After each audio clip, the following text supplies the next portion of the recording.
I don't know how to do it. मेरा ख्याल में मुझे सीखना पड़ेगा। अस्सलाम वालेकुम वरहमतुल्लाहि वबरकातुहू। मेरी आवाज़ आ रही है आप लोगों को? और मैं आपका शुक्रगुजार हूँ कि आप लोग आए इस मीटिंग में। आज अभी तक हम जो कर चुके हैं मैं वो सिर्फ बताना चाहता हूँ, और अगर आपने नहीं किया अभी तक तो फिर कोई फायदा नहीं है इसका जो हम काम कर रहे हैं। ठीक है। और मकसद सिर्फ ये है कि सबसे पहले आपको ये बता दूं कि जो टूल्स हैं हमारे पास, जैसे कि पहले सेशन में मैंने आपको बताया कि नोटबुक एलएम को किस तरह से यूज करना है, और दूसरे सेशन में मैंने बताया कि जेमिनाई की डीप रिसर्च को कैसे यूज करना है। अगर आपने अभी तक नहीं सीखा है नोटबुक एलएम को इस्तेमाल करना और जेमिनाई की डीप रिसर्च को इस्तेमाल करना, तो फिर अब आगे बढ़ने का कोई फायदा नहीं है। तो ये दो टूल्स आज के दिन में किसी जबान की कोई कैद नहीं है। आप अपनी जबान में, उर्दू में, पंजाबी में, पश्तो में, सिंधी में, बलोची में, कोई भी जबान आपको जो आती है वो जबान बोलें। बोलने के बाद उसको रिकॉर्ड कर लें अपने फोन पे। हर एंड्रॉयड के फोन में रिकॉर्डर का ऑप्शन होता है। वो रिकॉर्डेड फाइल जो है वो आप जेमिनाई में अपलोड करें, उसको कहें इसको ट्रांसक्राइब कर दो, या नोटबुक एलएम में उसको अपलोड करें, उसको इसको ट्रांसक्राइब कर दो। फिर उसको कहो कि इसका एक साइंटिफिक प्रॉम्प्ट बना दो, और वो साइंटिफिक प्रॉम्प्ट जो है वो फिर वहां से आगे काम चल जाएगा। ठीक है। तो उसके अलावा मैंने व्हाट्सएप के अंदर, यानी कि जो ग्रुप बना हुआ है, उसमें काफी कुछ पोस्टें की हुई हैं। मेरा ख्याल में जो बाद में आने वाले मेंबर्स हैं उन तक वो पोस्टें नहीं बनी है, तो मैं ये कोशिश कर रहा हूँ कि पूरी जो पोस्ट शुरू से लेकर अब तक मैंने की हैं उसका एक डॉक्यूमेंट बना दूं, और वो डॉक्यूमेंट मैं आप लोगों के साथ शेयर कर दूं। मैं अपनी गुफ्तगू का आगाज आज बेंजामिन फ्रैंकलिन की ऑटोबायोग्राफी से करता हूँ। और मैं सबसे कहूंगा कि जब जब कि वो मेरी गुफ्तगू को सुन रहे हैं तो जेमिनाई के ऊपर जाके, चैट जीपीटी के ऊपर जाके, ग्रॉक पे, किसी भी एआई टूल के पास जाके पूछें कि बेंजामिन फ्रैंकलिन कौन था। बेंजामिन फ्रैंकलिन जो है वो अमेरिका का फाउंडिंग फादर कंसिडर किया जाता है। और अमेरिका के अंदर जो साइंटिफिक कल्चर लाने के लिए जो स्टिमुलस है वो बेंजामिन फ्रैंकलिन है। उसने बहुत ज्यादा काम किए, एक छोटी सी जिंदगी में उसने बहुत ज्यादा काम किए। अमेरिका को अमेरिका बनाने में उसका एक बहुत बड़ा किरदार है। उसकी ऑटोबायोग्राफी का मुझे पहला पैराग्राफ पढ़ने का इत्तेफाक हुआ, और उसमें वो ये कहता है कि जब हम किसी कामयाब शख्स को देखते हैं तो हम उसके पास ऐसे जाते हैं जैसे किसी बंदे को 3 दिन की भूख लगी हुई हो और उसे बिरयानी खानी हो, और उसको बिरयानी मिल जाए। तो वो किस तरह से बिरयानी पर झपटेगा, इस तरह से हम किसी कामयाब बंदे को देखते हैं तो उसके करीब जाते हैं और उसे पूछते हैं कि भाई बताओ तुम्हारी कामयाबी के राज क्या है। तो वो आगे से वही हमें जवाब दे देता है घिसे पिटे से, जो कि पहले से हमें पता होते हैं कि भाई ईमानदारी से काम करो, अपना वक्त जाया ना करो, मेहनत करो, जो है जो भी मतलब अच्छे लोगों की सोहबत में रहो, बुरे लोगों की सोहबत में ना रहो, वक्त जाया ना करो, इस तरह की चीजें। तो वो तो सारी हमें पहले से ही पता होती है, तो इसमें राज कौन सा है? तो अब जो स्टोरी ऑफ साइंस में अगर कोई ये समझ रहा है कि मैं मैजिक बेच रहा हूँ, कि मैं जादू बेच रहा हूँ, या मैंने या पीके फिल्म की तरह कि मैं टच करूंगा यूं करके तो सारा मेरा दिमाग का जो नॉलेज है वो आपके पास चला जाएगा, ऐसा कुछ नहीं होने वाला। तो अगर आप इस नीयत के साथ आए हैं इस प्रोग्राम के अंदर स्टोरी ऑफ साइंस को सुनने के लिए कि मैं कोई जादू बेच रहा हूँ, बिल्कुल भी ऐसा नहीं है। हाँ, लेकिन मैं ये एक चीज बेच रहा हूँ या एक चीज कह रहा हूँ, समझाने की कोशिश कर रहा हूँ, अपने तई कोशिश कर रहा हूँ। वैसे तो मैं कोशिश ऐसे कर रहा हूँ जैसे कि आग लगी हो और मैंने सिरिंज की 5 ml की सिरिंज से उस आग को बुझाने की कोशिश कर रहा हूँ। क्योंकि सोशल मीडिया बहुत ताकतवर है, और मेरे पास सिर्फ एक सिरिंज है 5 ml की, जिसके जरिए से मैं आग बुझाने की कोशिश कर रहा हूँ। लेकिन मैं अपना काम करूंगा जो मुझे करना है। कि अकल जो है वो एक दफा लास्ट टाइम भी शायद डिस्कस किया था कि जब हम पैदा हुए थे ये भी आपने एआई करना है। और एक और बात, मेरी किसी भी बात पे यकीन ना करें। आपके पास आज के दिन ये सहूलत मैसर है कि आप एआई पे जाएं, इसी वीडियो को जो कि अभी रिकॉर्ड होकर यूट्यूब पे आ जाएगी, तो उसी वीडियो को डालें आप एआई के अंदर, उसको फैक्ट चेक करो। ठीक है कि इसमें गलत बात कौन सी की गई है, और अगर गलत की गई है तो मुझे आके बताएं कि सर आपने ये बात गलत की है। तो क्योंकि ये ऑथेंटिक बातें जो मैंने सीखी हैं over the course of decades, और वो मैं आपको मुफ्त में तोहफे के तौर पर दे रहा हूँ कि जी आप ये चीजें सीख लें। बेंजामिन फ्रैंकलिन ने कहा, जो मैंने बात की, और दूसरी बात ये की कि जब हम पैदा हुए थे, कोई भी इंसान जो इस दुनिया में पैदा हुआ है, 8 अरब इंसान इस वक्त सांस ले रहे हैं, वो सारे के सारे जो हैं वो एक ही तरीकाकार के जरिए से पैदा हुए हैं। और उसके लिए कुरान मजीद में आप आयत भी मौजूद है, आपने सिर्फ ये पूछना है कि कुरान मजीद में आयत लिखो कि तमाम इंसानों को माँ के पेट से पैदा किया गया, और सबसे पहले उनको कान दिए गए, फिर उनको आंखें दी गई, और उसके बाद फिर उनको अक्ल या दिल दिया गया, जिसके लिए लफ्ज अफइदा इस्तेमाल हुआ है। दिल, जिसको दिल भी कहते हैं, उसको अकल भी कहते हैं। तो अब डिपेंड करता है कान के ऊपर, आंख के ऊपर, और उसके बाद फिर अकल के ऊपर। तो कानों के जरिए से हमने सोशल मीडिया सुना, तो हमारे मुंह से भी वही कुछ निकलेगा, और आंखों से जो कुछ देखा वही निकलेगा। तो जो चेंज करने वाली चीज है वो ये है। दूसरी चीज ये देखी है मैंने, अब मुशाहिदा किया है ये बात कि अगर कोई बच्चा सेठ फैमिली में पैदा हो जाता है, शेख के घर में पैदा हो जाता है, मेमन के घर में पैदा हो जाता है, तो वो 14 साल की उम्र में, 12 साल की उम्र में ही घर में ही वो बातें होती हुई देखता है। तो जिसकी वजह से वो बहुत, जब वो 22 साल का, 20 साल का होता है, तो पूरी तरह से बिजनेसमैन बन चुका होता है। ठीक है। और अगर कोई नोबल लॉरिएट के घर में पैदा हो जाता है, जैसे मैंने जैक एंड्रेका के बारे में शायद कहीं डिस्कस किया था, अगर आपने नहीं किया तो आप चेक कर लीजिए, JACK ANDRAKA। इस बंदे ने 17 साल की उम्र में पेनक्रियाटिक कैंसर का डायग्नोसिस जो है वो डिस्कवर कर लिया था थ्रू कार्बन नैनोट्यूब्स। लेकिन उसकी वजह यह थी कि उसके दोनों वालिदैन जो थे वो PhD थे। और इसी तरह से अगर आप नोबल लॉरिएट्स की स्टोरीज को पढ़ते हैं खुद से, तो आपको पता चलता है कि या तो उसका कोई चाचा या मामा या बाप या माँ वो इस तरह के थे, जिसकी वजह से वो ऐसे बन गए, यानी घर में ही बातें ऐसी हो रही थी, तो इस वजह से वो वैसे बन गए। तो अब हमें ये बातें चेंज करने की जरूरत है, कि जब हम बातें चेंज करेंगे, कंटेंट डिफरेंट करेंगे अपना। ठीक है। तो हम सिर्फ, अगर मैं हम टीवी और यूट्यूब, वो हम टीवी और इस तरह का जो ड्रामास चला लूंगा, तो उसमें सिवाय सास बहू नंद वफा बेवफाई और शायद दुनिया का एक ही मसला रह जाता है कि शादी, उसके अलावा और कोई मसला ही नहीं है। ठीक है। और अगर आप सोशल मीडिया पे चले जाएंगे, तो वहां पर मजाका खेज किस्म की मजहबी और सियासी गुफ्तगुएं चल रही होंगी, जैसे कि सियासत मैं चला रहा हूँ और मजहब का ठेकेदार भी मैं ही हूँ। ठीक है। तो ये इस तरह की गुफ्तगुओं से जब हम बाहर निकलेंगे, तो कंटेंट कैसा प्रोड्यूस होगा? एजुकेशनल कंटेंट प्रोड्यूस होगा।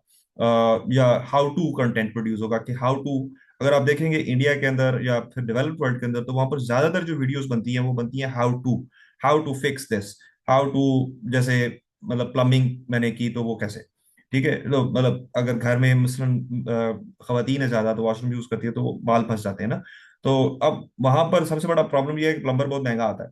तो वो लोग उसकी वीडियो बना कर देती कि इस तरह से आप जाए होम डिपो पे, स्नेक लें और स्नेक से आप बाल निकाल लें।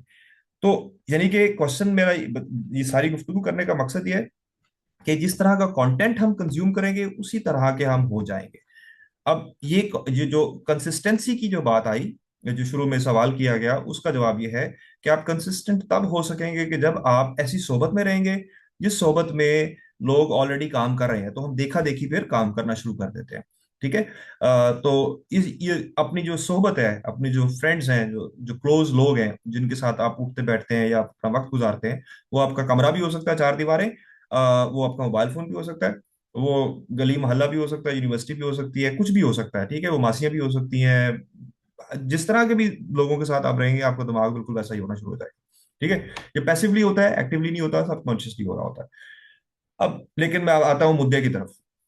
आज का मुद्दा कि टॉपिक कैसे सिलेक्ट करें, रिसर्च करने के लिए टॉपिक कैसे सिलेक्ट करें। तो टॉपिक सिलेक्ट करने के लिए सबसे पहले हमें दोबारा से बच्चा बनना पड़ेगा।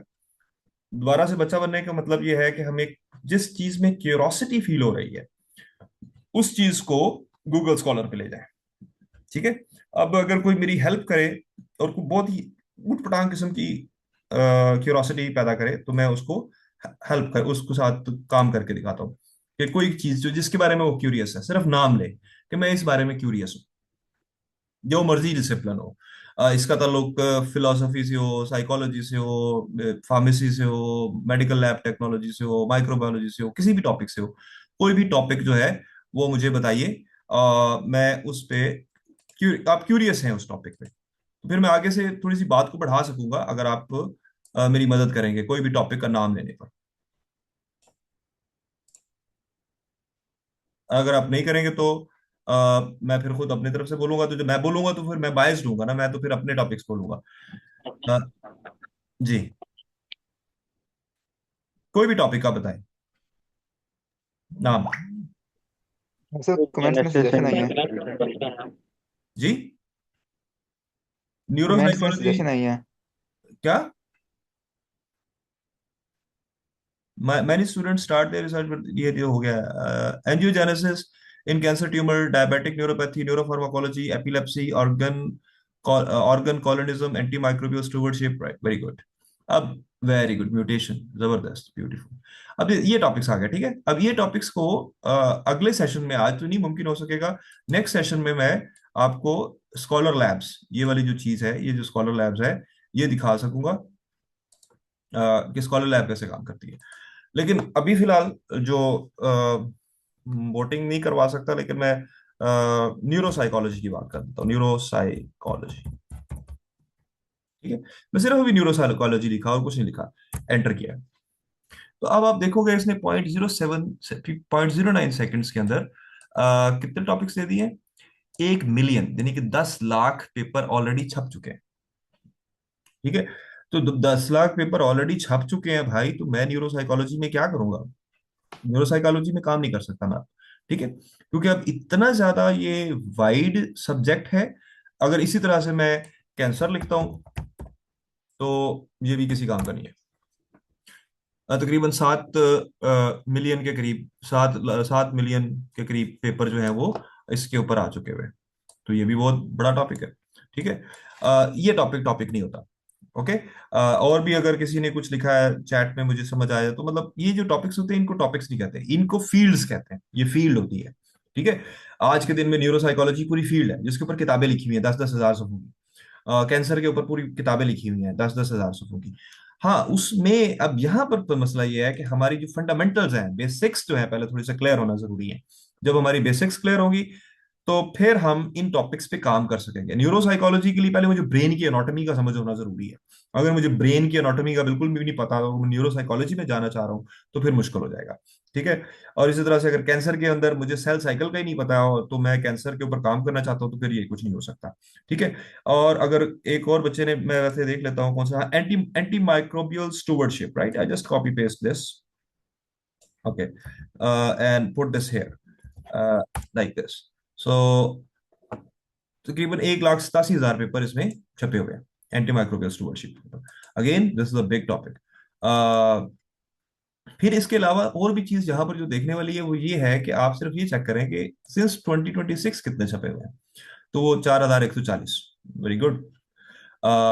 फिर उसके बाद रिव्यू आर्टिकल्स कितने हैं? ये 802 रिव्यू आर्टिकल्स हैं। सो मतलब ये एरिया ऐसा है जिसमें कुछ स्पेस है, कि अभी इतने ज्यादा नहीं है, सिर्फ 802 ही पेपर छपे हुए हैं एंटी माइक्रोबियल स्टूवर्डशिप पे। तो फिर अब मुझे क्या करना है, इसमें जो सबसे ज्यादा साइट हुआ हुआ पेपर है वो चेक करना है। वो साइट हुआ हुआ पेपर कैसे लेके जाऊंगा मैं? एनी टाइम पे जाके ये पेपर जो है, व्हाट इज एंटी माइक्रोबियल स्टूवर्डशिप, 2017 में छपा है क्लिनिकल माइक्रोबायोलॉजी जर्नल में, 1,031 दफा साइट हुआ।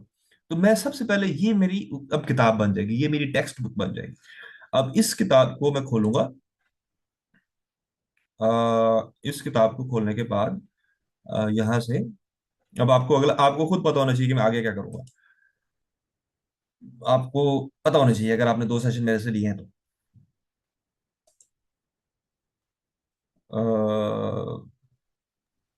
नोटबुक एलएम पे अपलोड कर देंगे yes, sir. Wonderful, yeah you made my day, right. So मैं इसको कॉपी करूंगा, ठीक है, और मैं इसको नोटबुक एलएम पे ले जाऊंगा। और फिर नोटबुक एलएम पे लेके जाके सबसे पहले तो मैं इस टॉपिक के साथ थोड़ा सा चबाऊंगा इसको। चबाने का मतलब ये है कि मैं जरा इसको समझने की कोशिश करूंगा कि ये है क्या टॉपिक, ठीक है। यानी कि ऑथर बनने से पहले थोड़ा सा मुझे रीडर बनना पड़ेगा। तो यहाँ पर मैं लिंक्स में जाके इसको पेस्ट किया और इसको इंसर्ट किया। अब इसके साथ ये हो नहीं रहा, इसलिए नहीं हो रहा क्योंकि ये डाउनलोड नहीं हुआ। ये इसलिए ये आ गया। तो डाउनलोड करना पड़ेगा पहले इसको। तो हम इसको पहले डाउनलोड करेंगे किसी तरह से। ये डाउनलोड कर सकते हैं, ठीक है। यानी कि आपको बस पेपर का होना चाहिए, ठीक है। ये तो पूरे 23 पेपर छाप को हमें दे रहा है, लेकिन anyways we can do it. ये आ जाएगा, ठीक है। अब मेरी बात को समझ रहे हो? फिर उसके बाद उस नोटबुक एलएम पे आके फिर उसके आप इंफोग्राफिक बनाओ, डाटा टेबल्स बनाओ, और फिर उसमें ये काम करने के बाद ये आप मिसाल के तौर पर ये है, ये पेपर एक आ गया, ठीक है। इस आपके पास पड़ा हुआ है। अब पहले, सबसे पहले मैं क्या करता हूँ, एक्सट्रैक्ट टू करके डेस्कटॉप पे एक फोल्डर बनाता हूँ, या डेस्कटॉप पे ही, हाँ, डेस्कटॉप पे स्टोरी ऑफ साइंस में ही डाल देता हूँ और ओके कर देता हूँ। ओके, देखता हूँ कि वहां पर पड़ा हुआ कि नहीं पड़ा हुआ। क्रिएट नोटबुक एलएम, क्योंकि अब पिछला अगर नहीं किया हुआ था तो यहाँ से हम आगे नहीं चल सकते थे। अपलोड फाइल की, और स्टोरी ऑफ साइंस में जाके देखते हैं वो पेपर पड़ा हुआ है कि नहीं पड़ा हुआ। I think this was, no this is time table, that's not, sorry, but you are getting me, so you can do it. That's my question. मैं इस पे अब ज्यादा वक्त जाया नहीं करना चाहता। आप लोग खुद करें, को प्रॉब्लम आए तो फिर मुझसे क्वेश्चन करें कि सर हुआ नहीं मेरे साथ ना। मैं पहले ये बता चुका हूँ, दिखा चुका हूँ कि आप कोई भी पीडीएफ डाउन अपलोड कर सकते हैं और उसका माइंड मैप बना सकते हैं, फ्लैश कार्ड्स बना सकते हैं, फिर उसके अलावा ये रिपोर्ट्स बना सकते हैं, क्विज बना सकते हैं, डाटा टेबल्स बना सकते हैं। और मैं सबसे पहला क्या काम करूंगा, इसके बारे में लोगों को आगाही देने के लिए उर्दू के अंदर, अपनी पश्तो के अंदर, किसी भी जुबान के अंदर रिपोर्ट्स बना के, ब्लॉग पोस्ट बनाकर मैं लिंक्डइन पे और सोशल मीडिया पे जरा धूम मचाना शुरू कर दूंगा। ठीक है। फिर अगला काम जो करना है वो ये है कि इसी जेमिनाई के ऊपर जाना है और इसको लिखना है, यहाँ पर जाकर न्यू चैट पे जाना है और न्यू चैट पे जाके लिखना है, I want to work on anti mic, मैं कंट्रोल वी कर देता हूँ, इसलिए नहीं हो सकता। अच्छा, I want to work on antimicrobial stewardship in Pakistan. Suggest me the research, the gaps in review literature that I can publish. Also, also I want to know what kind of papers I can publish while being in Pakistan, having no access to advanced equipments. Or this topic is dear to my heart. Give me step-by-step instructions. Do not throw the junk data, as I have already read 1000 papers in this field. अभी इसको कहते हैं बांध के मारना। ठीक है, कि आपने एक्सपर्ट बनना है, आप थिंकिंग में जाएंगे और behave as an expert. I will counter validate the data you generate. Try to give authentic references to each statement. That is what you need to learn these days. इसको कहते हैं prompt. ये मैं copy करके आपके group में डाल देता हूँ ताकि आपके लिए आसानी रहे, और इसको फेंक देता हूँ। ठीक है। अगला स्टेप, अगर आपने जेमिनाई का डीप रिसर्च सीखा हुआ है तो फिर इससे मैं पहले तो ये कुछ करेगा, जो भी कुछ करेगा इसको समझने की कोशिश करूंगा, पढ़ूंगा उसको। तो क्वेश्चन ये है, तो पढ़ना पड़ेगा, इसका कोई अल्टरनेटिव नहीं है। ठीक है। ये अब पढ़ना पड़ेगा, ये पढ़ लेंगे। ये उसने अब बता दिया है कि आप, ये पेपर टाइप हो सकता है, ये मेथोडोलॉजी हो सकती है, ये वैल्यू एडिशन हो सकती है। स्टेप बाय स्टेप इंस्ट्रक्शन क्या है, ये वाला पहले, ये अवेयर फ्रेमवर्क क्या है पहले ये तो देख लें कि क्या है। Secure international ownership, protocol registration. अब इसमें से कुछ नहीं समझ आता तो दोबारा उसको राइट क्लिक करके चैट जीपीटी साथ में खोलो, उससे पूछ लो। ठीक है। तो या फिर अब मैं क्या कहूंगा, इस सारे को कॉपी करता हूँ, इसमें से एक टॉपिक मुझे सिलेक्ट करना पड़ेगा। ठीक है। मैं ये कह देता हूँ क्वालिटेटिव थीमेटिक एनालिसिस कॉपी करके। ठीक है। I want to write paper on this topic. Please make a scientific prompt for the deep research. the prompt should be 360 degree covering.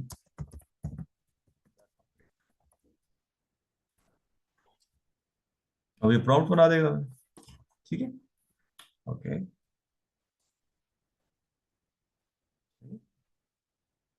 Copy. और अब मेरी स्पीड ज्यादा है। अच्छा, एक सिर्फ यहाँ पर टिप देना चाहता हूँ, try not to read with your tongue, try to read with your eyes. That will increase your reading speed. Done. That's it. Thank you very much for today's session. I hope you learned something today. And here I conclude once this things come up because our time of meeting is concluding. तो जब ये document आ जाएगा तो मैं आपके साथ share कर दूंगा। उम्मीद है कि आपको पसंद आया होगा आज की छोटी सी नशिस्त। अगली नशिस्त बुध को 9:30 बजे फिर होगी। हम फिर कुछ बातें करेंगे और आपकी फीडबैक का मुझे ख्याल रहेगा। आप जितना अच्छा फीडबैक देंगे, जितना बुरा फीडबैक देंगे, बुरा देंगे तो मैं समझने की कोशिश करूंगा, अच्छा देंगे तो मैं मजीद हौसला अफजाई के साथ काम करना शुरू करूंगा। और एक और बात बताता चलूं कि ये क्लासें एक कीमती सरमाया समझें, क्योंकि ये ज्यादा देर तक फ्री नहीं रहेंगी, ठीक है। क्योंकि मैं इंसान हूँ और मेरे पास टाइम लिमिटेड होता है और मैं काफ़ी ज़्यादा चीज़ें कर रहा होता हूँ।